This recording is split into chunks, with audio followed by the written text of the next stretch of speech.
Certeza en tiempos angustiosos. Nubes tormentosas anticipan el estallido de la tormenta. Sombras descendentes que parecen presagiar caos y destrucción sin precedentes sobre nuestro cielo planetario.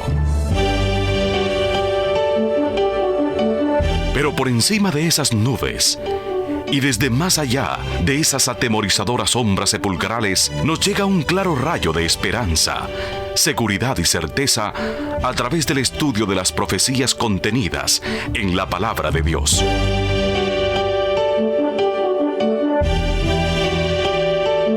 Escuche la autorizada palabra del Dr. Humberto Raúl Treyer en un mensaje de valor y esperanza, porque hay luz más allá de las densas tinieblas descendentes.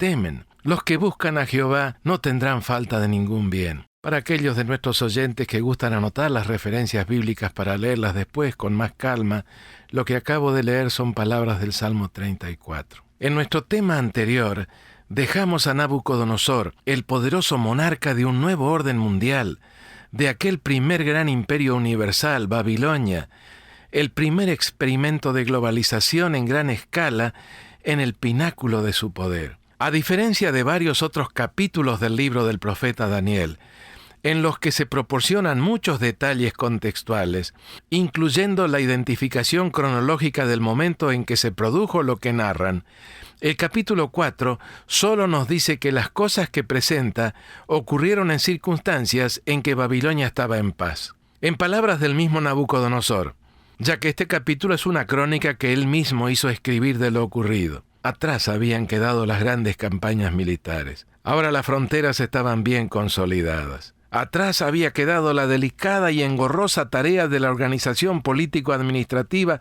del vasto imperio. Ahora un excelente gabinete y un buen cuerpo de economistas se encargaban de todo detalle conducente a la prosperidad de ese primer imperio universal. Atrás habían quedado las grandes reformas edilicias. Allí estaba Etemenanki, la colosal torre-templo, fantástico zigurat de casi 100 metros de altura dedicado al dios Marduk. Allí se levantaba Esagila, el extraordinario complejo edilicio dedicado a actividades y ceremonias religiosas. ¿Y qué decir de la hermosísima doble puerta de Istar, junto al Palacio Meridional, una de las edificaciones de colorido más impresionantes de aquella ciudad? Por esta puerta, que daba acceso a la ciudad desde el norte, pasaban las vistosas e impresionantes procesiones religiosas que se encaminaban hacia el santuario de Esagila.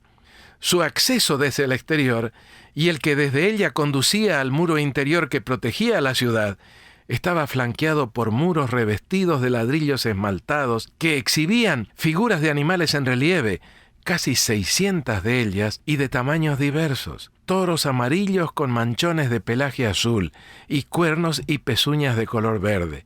Leones de color blanco con melenas amarillas o amarillos con melenas rojas. Y además animales y escenas mitológicas. Parte de esta puerta se conserva en el Museo de Pérgamo en la ciudad de Berlín. Si hoy asombra verla reproducida en escala tan reducida, ¿qué no habrá sido verla en su ubicación original, con sus 4 torres de más de 12 metros de altura, enmarcando en forma tan magnífica el acceso a la no menos espléndida capital del imperio? Cualquiera fuera el mirador que se escogiera para contemplar la ciudad, el espectáculo era realmente deslumbrador. Bien trazadas avenidas, palacios que rivalizaban entre sí en magnificencia, parques y jardines de hermosos diseños. Una escena tan impactante por su belleza que parecía trascender la esfera de lo humano. La policromía era sencillamente extraordinaria. Muros de un color amarillo crema, puertas celestes, palacios rosados y templos blancos. No disputamos el derecho de Nabucodonosor de expresar su admiración por lo logrado. Su problema estuvo en querer ignorar la verdadera fuente de todo lo que se le había confiado. En una palabra, en olvidarse de Dios. Porque solo Él, citando las palabras que Daniel dirigiera al rey algunos años antes, merece la alabanza y la gloria. Sea bendito el nombre de Dios de siglos en siglos, porque suyos son el poder y la sabiduría. Él muda los tiempos y las edades, quita reyes y pone reyes, da la sabiduría a los sabios y la ciencia a los entendidos. Él revela lo profundo y lo escondido, conoce lo que está en tinieblas, y con él mora la luz.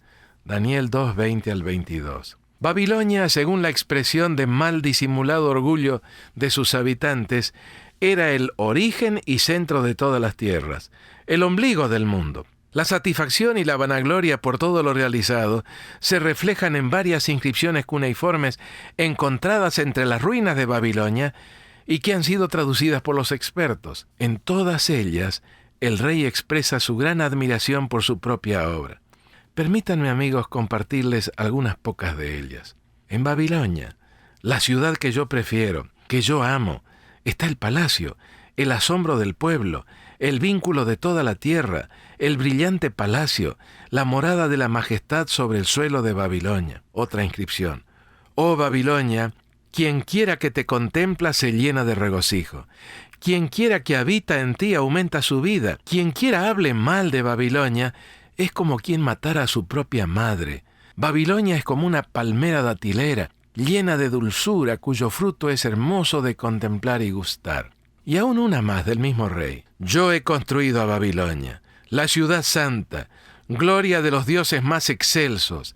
La he hecho aún más destacada que antes, impulsando su reconstrucción. He hecho que los santuarios de los dioses y las diosas estuvieran iluminados como si fuera de día.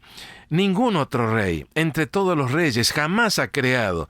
Ningún otro rey ha construido jamás lo que yo tan magníficamente he construido para Marduk. Fomenté al máximo la habilitación de Esagila y la renovación de Babilonia en un grado mayor que nunca antes. Todas mis obras notables, el embellecimiento de los santuarios, de los grandes dioses que yo emprendí, superando a todos mis antepasados en el trono, lo hice escribir en un documento y lo puse por escrito para las generaciones venideras. Sea largo el camino de mi vida, me regocije yo en mi descendencia, gobierne mi descendencia sobre los pueblos de cabeza negra y hágalo por toda la eternidad, y la mención de mi nombre sea proclamada para bien en todos los tiempos futuros. Con qué exactitud tan gráfica pudo decir el rey que estaba tranquilo en su casa y floreciente en su palacio. Monarca respetado, hábil estratega, genio de la diplomacia y eficiente administrador.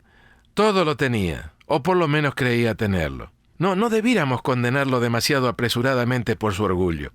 Humanamente hablando, tenía sobradas razones para sentirse así. Ningún monarca anterior, en ninguna parte de la tierra, había hecho algo parecido a lo que él había logrado, y en tan poco tiempo. ¿Quién podría atreverse a negarle sus auténticos logros? Un corto paseo por esa capital que derrochaba arte, un vistazo al mapa correspondiente a los territorios bajo su dominio, eran más que suficientes para congelar cualquier crítica, aún antes de que la misma pudiera ser siquiera expresada. ¿Alguna inquietud en el corazón de este notable monarca? Sí, definidamente sí. Sus relaciones bastante entrecortadas con la divinidad, la que anteriormente se le había acercado en 2 ocasiones extraordinarias, y más tarde un poder capaz de controlar aún los elementos, lo tenían un tanto inquieto. Es que, estimados amigos, la paz interior tiene un precio, el de la aceptación del descanso, de la paz que solo Dios puede ofrecer. Esto mismo, en un lenguaje un poquito más profundo, se denomina justificación por la fe. ¿Por qué? Porque delante de Dios nunca se la puede lograr mediante obras, aun cuando las mismas pudieran ser tan magníficas como aquellas de Nabucodonosor. A esa inquietud tan profundamente enraizada, y que en vano trataba de ahogar en un frenesí de actividades de todo tipo, se sumaba la sombra de otra nube sobre el horizonte de su vida y de su imperio. Sus súbditos se mostraban dispuestos a honrarlo como a un dios, pero el rey sabía que no era inmortal. ¿Qué pasaría una vez que él muriera con todo lo que tan brillantemente había logrado erigir? Díganme, amigos, con toda honestidad, ¿no compartimos todos, en mayor o menor grado, estas 2 preocupaciones? Así que esa referencia a tranquilidad y calma que el rey consignó en su crónica reflejaba solo la superficie, no lo que se agitaba en la profundidad de su ser. Y en esas circunstancias, Dios se le acercó una vez más. El rey tuvo un sueño que en sus detalles solo permitía anticipar un presagio sombrío. Permitamos que el mismo rey nos lo describa, ya que son sus propias palabras las que registra el capítulo 4. Me parecía ver en medio de la tierra un árbol cuya altura era grande. Crecía este árbol, y se hacía fuerte, y su copa llegaba hasta el cielo, y se le alcanzaba a ver desde todos los confines de la tierra. Su follaje era hermoso, y su fruto abundante, y había en él alimento para todos. Debajo de él se ponían a la sombra las bestias del campo, y en sus ramas hacían morada las aves del cielo. Vi en las visiones de mi cabeza, mientras estaba en la cama, que he aquí un vigilante y santo descendía del cielo. Y clamaba fuertemente y decía así: derribad el árbol, y cortad sus ramas, quitadle el follaje, y dispersad su fruto. Váyanse las bestias que están debajo de él, y las aves de sus ramas. Mas la cepa de sus raíces dejaréis en la tierra, con atadura de hierro y de bronce entre la hierba del campo. Sea mojado con el rocío del cielo, y con las bestias sea su parte entre la hierba de la tierra. Su corazón de hombre sea cambiado, y le sea dado un corazón de bestia, y pasen sobre él 7 tiempos. La sentencia es por decreto de los vigilantes, y por dicho de los santos la resolución, para que conozcan los vivientes que el Altísimo gobierna el reino de los hombres, y que a quien él quiere lo da, y constituye sobre él al más bajo de los hombres. Extraño sueño, muy extraño, ¿verdad, amigos? Demasiado específico por otro lado, demasiado detallado como para poder atribuirlo a causas naturales. Nadie necesitó convencer a Nabucodonosor de que ese había sido un sueño enviado por Dios, y con un mensaje definido para él. ¿Requería por otro lado de mucha interpretación? No, indudablemente no. Ese árbol que se erguía hasta los cielos no podía significar otra cosa que el mismo monarca. Algo habría de ocurrirle, algo así como un eclipsamiento temporario de su poder, una especie de desequilibrio mental, una locura. Esa mente prodigiosa sufriría un quebrantamiento, y esa penosísima situación habría de extenderse durante algunos años. Lo que no resultaba claro era la razón de semejante juicio sobre el monarca, y en eso estaba la clave que, a no dudarlo, habría de explicarlo todo. ¿Qué fue lo que hizo el monarca al despertar del sueño? Llamó a todos sus consejeros, sus ministros y a cuanto intelectual pudo encontrarse en la emergencia para proporcionarle una interpretación satisfactoria del misterioso mensaje contenido en el sueño. Pero como había ocurrido años atrás, en ocasión de aquel sueño de la estatua y de la roca, estos consejeros volvieron a admitir su impotencia. No sería de extrañar que hubieran captado que lo que el rey había soñado encerraba un mensaje adverso. Pero o no se atrevieron a expresárselo al rey, o bien sus conjeturas no dejaron satisfecho al monarca. ¿Hubo amenazas de muerte por descuartizamiento como en el caso anterior? No. La impetuosidad y temeridad de la juventud habían cedido lugar a una actitud mucho más serena y calmosa. Cuando los sabios admitieron su impotencia, no fueron condenados a muerte ni expulsados violentamente de la presencia real. Finalmente el hebreo Daniel, o Beltsasar en su nombre caldeo, fue traído a su presencia. Llama mucho la atención la forma en la que el rey se dirigió a él llamándolo príncipe de los magos.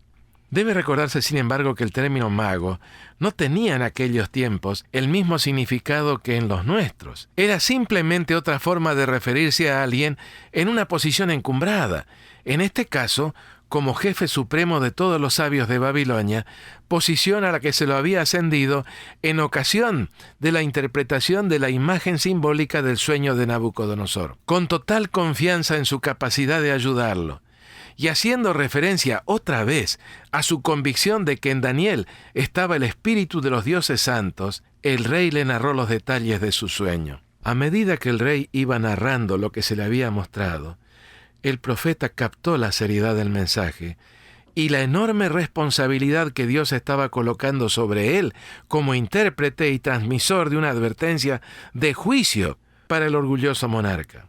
Al concluir su corta exposición, Nabucodonosor volvió a expresar su seguridad de que Daniel podría desentrañar el significado de ese sueño, y lo hizo con las siguientes palabras: «Tú, pues, Beltsasar, el nombre babilónico que el rey había dado a Daniel apenas llegara éste como rehén a Babilonia. Tú, pues, Belsasar, dirás la interpretación de él, porque todos los sabios de mi reino no han podido proporcionarme la interpretación. Mas tú puedes, porque mora en ti el espíritu de los dioses santos. Verso 18. Recordemos una vez más, amigos, que este plural dioses en arameo se entiende también como singular. A pesar de esta gran demostración de confianza por parte del rey, Daniel no contestó enseguida. Cabizbajo y silencioso, parecía no encontrar las palabras apropiadas para comunicar el terrible mensaje que Dios le estaba revelando. Con afectuosa simpatía, el rey animó a su súbdito a que hablase, que no omitiera nada del significado de ese sueño. Cuando finalmente lo hizo Daniel, con especial cortesía comenzó expresando su anhelo de que el sueño no se cumpliera en el rey, sino más bien en los que pudieran estar tramando contra él. Y a continuación, como midiendo sus palabras, el estadista profeta pasó a la explicación. Aquel árbol gigantesco y notable era un símbolo efectivamente del rey mismo, Nabucodonosor. Pues creció tu grandeza, y ha llegado hasta el cielo, y tu dominio hasta los confines de la tierra, como dice el verso 22. Sus acciones habían venido siendo cuidadosamente observadas por Dios, y debido al orgullo y arrogancia que evidenciaban, si el rey no cambiaba radicalmente su curso de acción, tendría que pasar por una penosísima experiencia de 7 años de duración. Durante ese período no podría seguir ocupando el trono, ni podría disponer del poder que ahora detentaba, sino que también su brillante capacidad mental le sería quitada, al punto de que se creería una bestia del campo, y en esa condición deambularía a la intemperie totalmente insano, hasta que estuviera dispuesto a reconocer que el Altísimo es quien tiene el control de la historia en sus manos, y hasta que con humildad se manifestara dispuesto a cumplir su parte en el gran plan de Dios. A pesar de todo eso, y contra todo lo que pudiera esperarse, el reino no le sería arrebatado durante ese paréntesis de demencia, sino que Dios se lo preservaría hasta el momento en que el rey, arrepentido de su arrogancia, levantara sus ojos al cielo en procura de ayuda. Daniel se atrevió a dar un sabio consejo al rey. El estadista hebreo sabía que Dios siempre concede un cierto tiempo de gracia a los hombres, a fin de darles la oportunidad de enmendarse, de arrepentirse, antes de hacerlos pasibles de las consecuencias de su engreimiento y maldad. Por eso, con gran prudencia, sugirió a Nabucodonosor: por tanto, oh rey, acepta mi consejo. Tus pecados redime con justicia, y tus iniquidades haciendo misericordias para con los oprimidos, pues tal vez eso será una prolongación de tu tranquilidad. Verso 27. Sí, amigos, Dios acepta el arrepentimiento de los hombres, aun cuando éste pudiera parecer tardío. Y si se produce, sus juicios pueden resultar mitigados o aún suspendidos. Y esa puerta de oportunidad y gracia le estaba siendo ofrecida al rey, abierta de par en par. Nabucodonosor acusó el impacto de esa invitación, y por un tiempo pareció como que la había aceptado.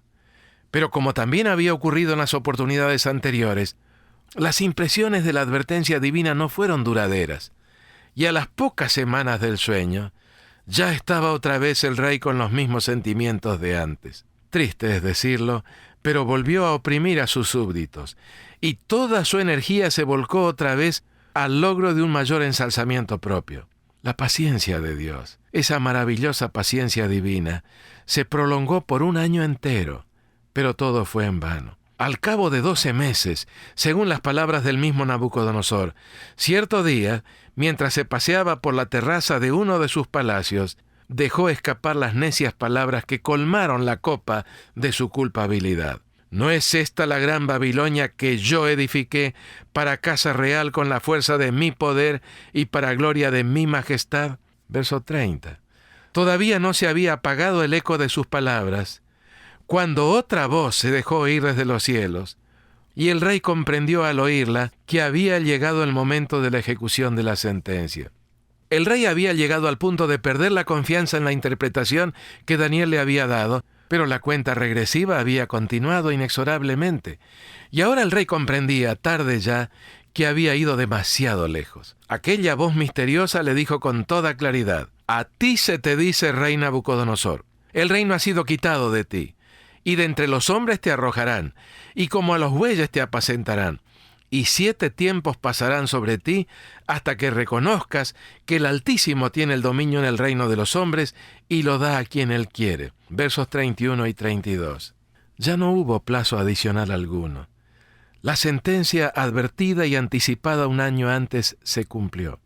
En un instante perdió la razón, esa capacidad mental que él había considerado perfecta, y con justa razón. Desapareció también la sabiduría de la que se había enorgullecido. Y al caer víctima de la insania, su mano ya no pudo empuñar el cetro, mientras las sombras de la demencia descendían sobre él.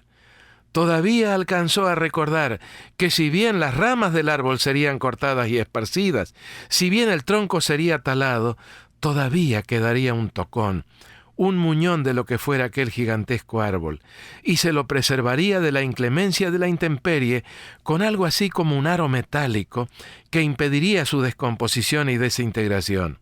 Lo mojarían las lluvias y el rocío, sería hollado por las bestias, pero no desaparecería.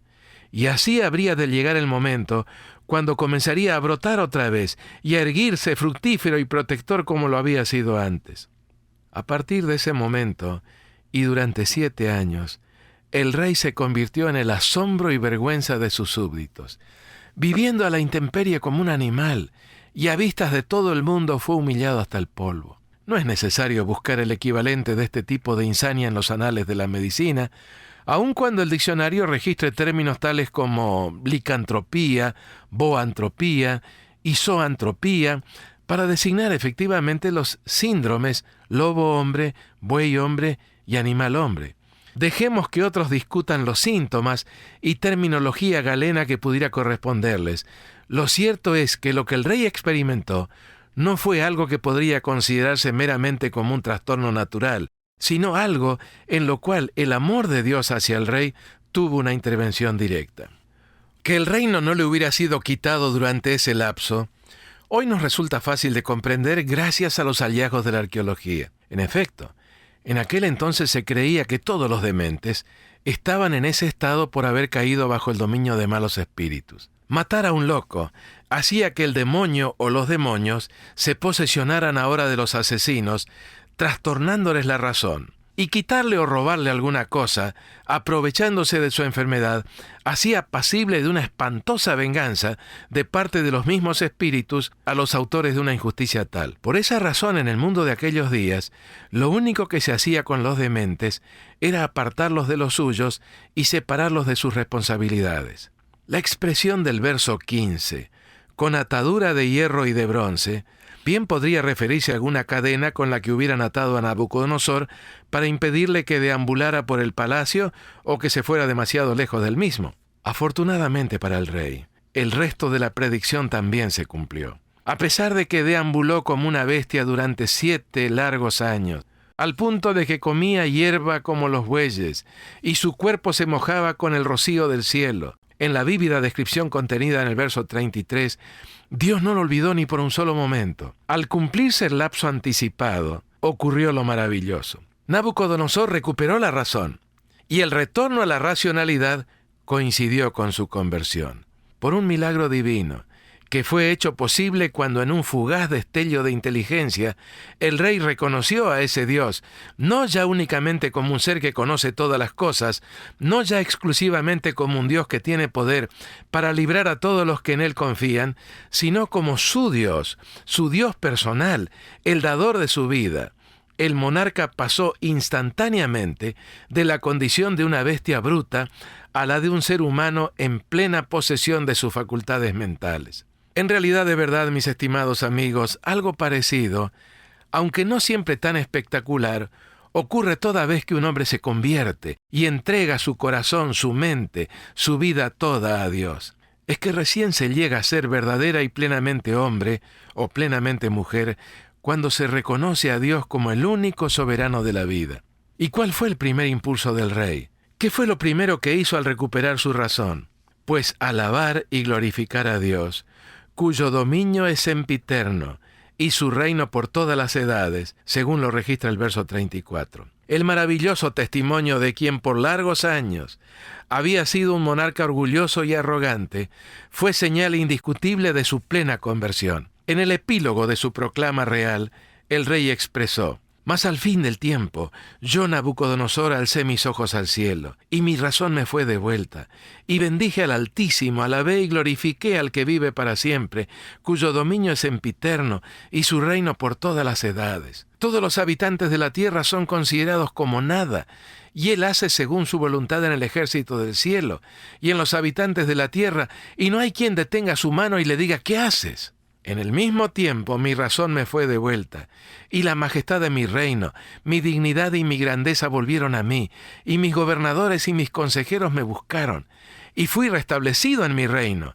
y mayor grandeza me fue añadida. Ahora yo, Nabucodonosor, alabo, engrandezco y glorifico al Rey del cielo, porque todas sus obras son verdaderas y sus caminos justos, y él puede humillar a los que andan con soberbia. Versos 34 al 37.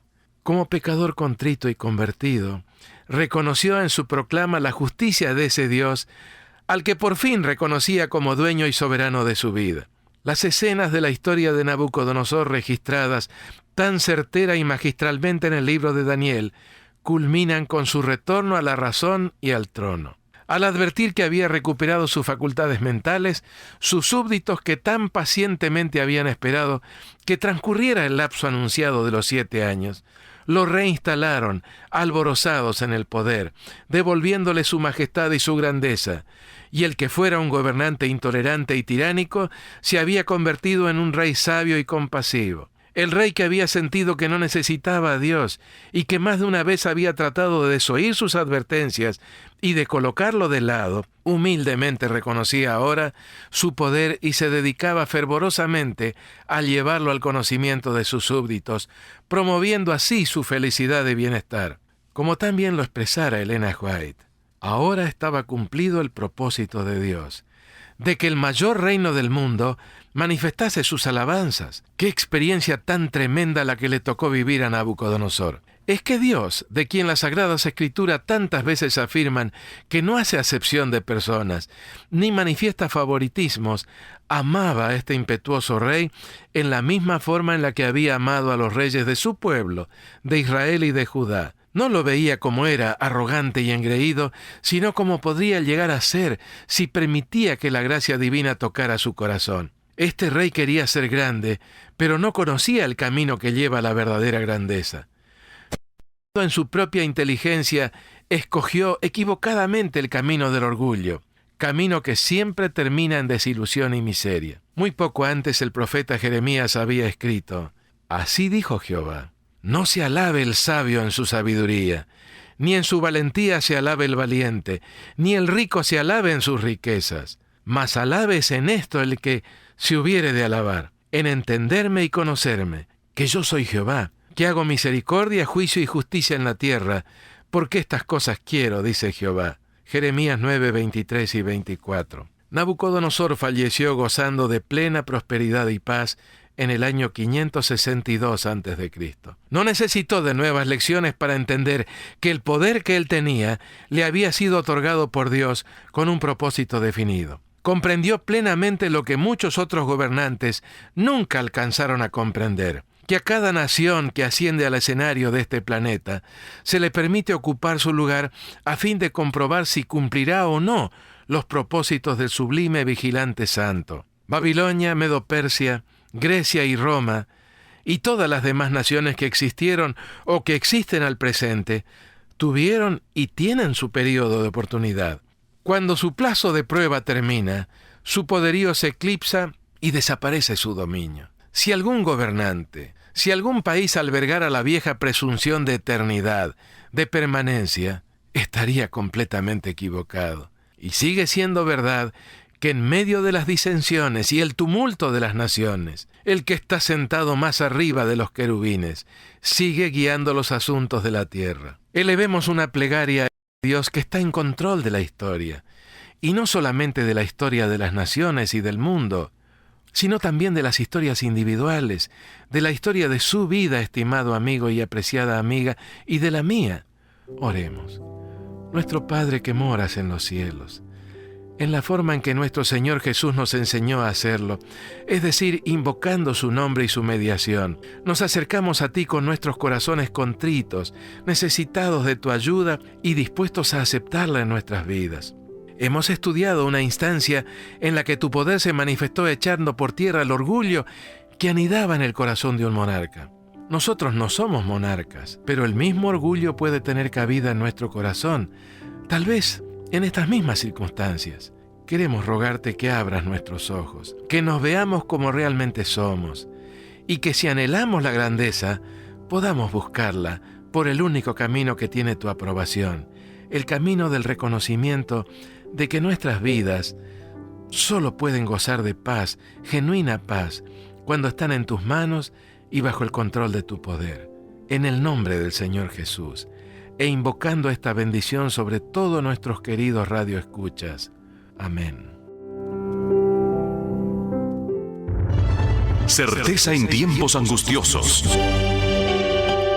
Muchas gracias, estimados oyentes, por sintonizar este mensaje basado en el contexto victorioso que las profecías disciernen y señalan en la Sagrada Biblia. Le extendemos una cordial invitación a nuestro próximo programa, a esta misma hora y en nuestra emisora, con el Dr. Humberto Raúl Treyer y su programa Certeza en tiempos angustiosos. No olvide solicitar una copia del mismo. Sintonícenos. Juntos aprenderemos a poner nuestra confianza al conocer su gran plan para la historia de este mundo y para nuestra vida, porque podemos confiar en Dios. Él nunca falla. Señor, es la vida y amor.